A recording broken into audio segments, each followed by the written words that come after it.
Please join me in welcoming Peter Callahan and Leah Pinsent to the stage.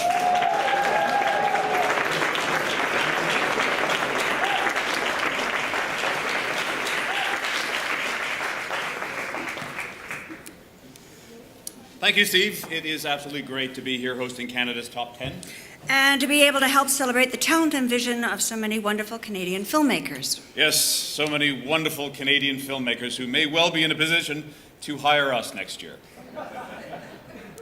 But I digress because I've gone off script. And such an amazing group of films. As always, this year's list showcased the diversity of Canadian film, ranging from prestigious star-studded adaptations of celebrated novels to micro-budget independent features, from spine-tingling horror movies to powerful dramas. And those are just the short films. Speaking of shorts, let's get started. Here are Canada's top 10 short films of the year, listed alphabetically. From Greg Atkins comes Above the Knee, the story of a man who challenges the status quo with his office wear. Vincent Biron's Les Fleurs de l'Âge infuses extraordinary beauty into an ordinary childhood summer day.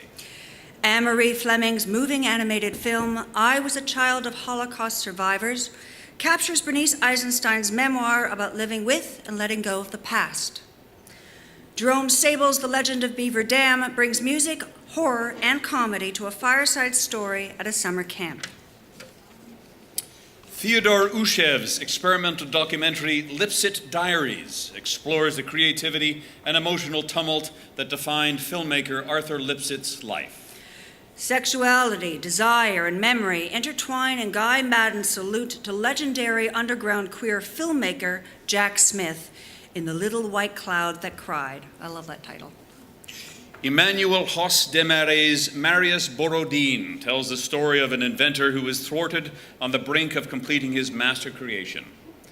Halima Ouarderi, I practiced that so Take much. three. Mokhtar brings to life the folktale of a young boy in rural Morocco who adopts an owl and in the process stakes out his independence. In On the Way to the Sea, director Dao Gu visits his parents' home to capture the physical and emotional aftermath of the 2008 earthquake in China. Kaveh Nabatian, now you see I practiced that. Kaveh Nabatian brings us a stunning portrait of a shattered man who confronts his deep-seated phobias in vapor. And here with us tonight are the following filmmakers: Greg Atkins, Vincent Biron, Anne-Marie Fleming, Guy Madden, Halima Ouarderi, Aonan Yang. I got to get this one right to show you. Kaveh Nabatian. Congratulations to all of you.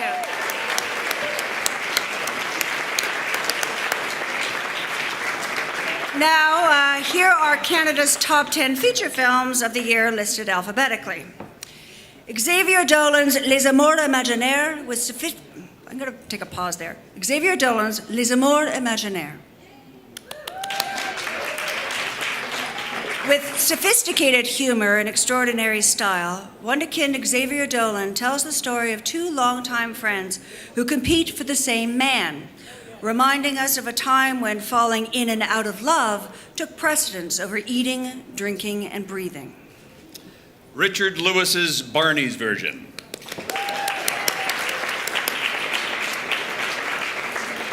Based on Mordecai Richler's beloved novel, the exquisitely adapted Barney's Version tells a story that spans several continents, decades, and multiple wives. It's the story of a not-so-ordinary man. Paul Giamatti gives us a brilliant performance, so brilliant in fact that apparently he just got a Golden Globe nomination for it, alongside a great cast including Dustin Hoffman and Scott Speedman. And here with us tonight are producer Robert Lantosh, writer Michael Konovis, actor Clay Bennett, and executive producer Ari Lantosh.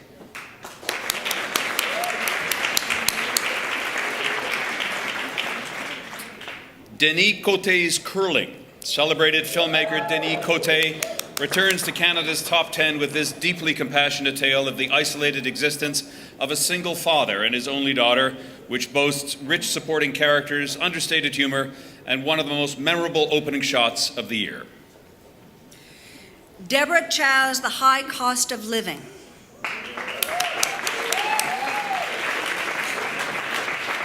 Deborah Chow's impressive and extremely perceptive first feature captures a fateful collision between an unlikely pair, beautifully played by Isabel Blay and Zach Braff. With this film, Chow establishes herself as an exciting new voice in the Canadian film landscape.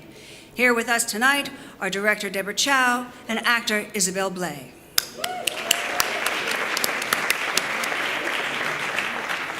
Denis Villeneuve's Incendie, in what may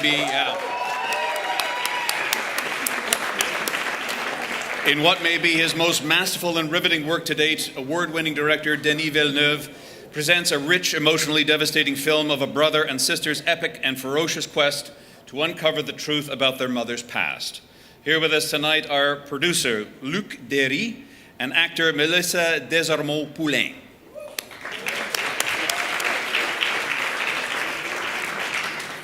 Li Shang-fan's Last Train Home. Last Train Home is an insightful and moving film, part expose of China's infrastructure problems, part family portrait, which draws viewers into the fractured lives of the Jiang family who are caught up in one of the world's largest annual migrations. Here with us tonight are director Li Shang-fan and producer Mila Ong-swin. Just for the pronunciation, Ingrid Veneger's Modra.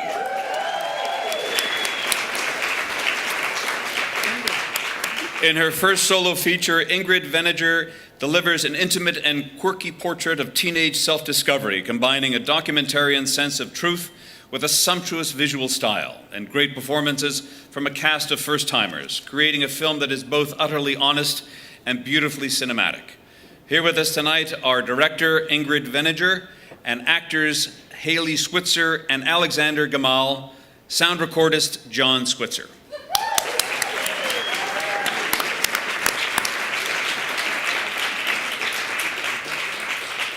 Vincenzo's Natali's Splice.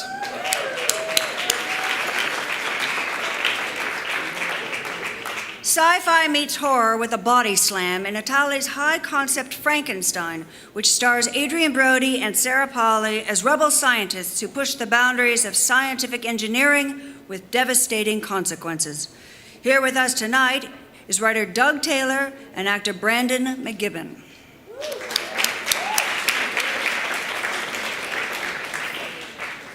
Bruce McDonald's Trigger.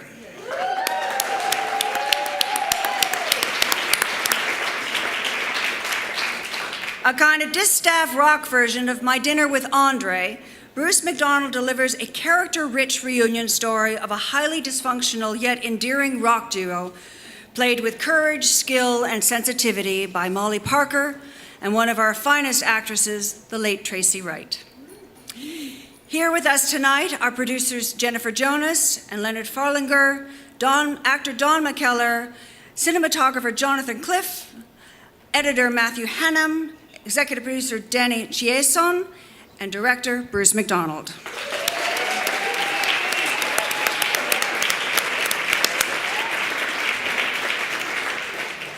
Catherine Martin's Trois Temps après la mort d'Anna is an elegant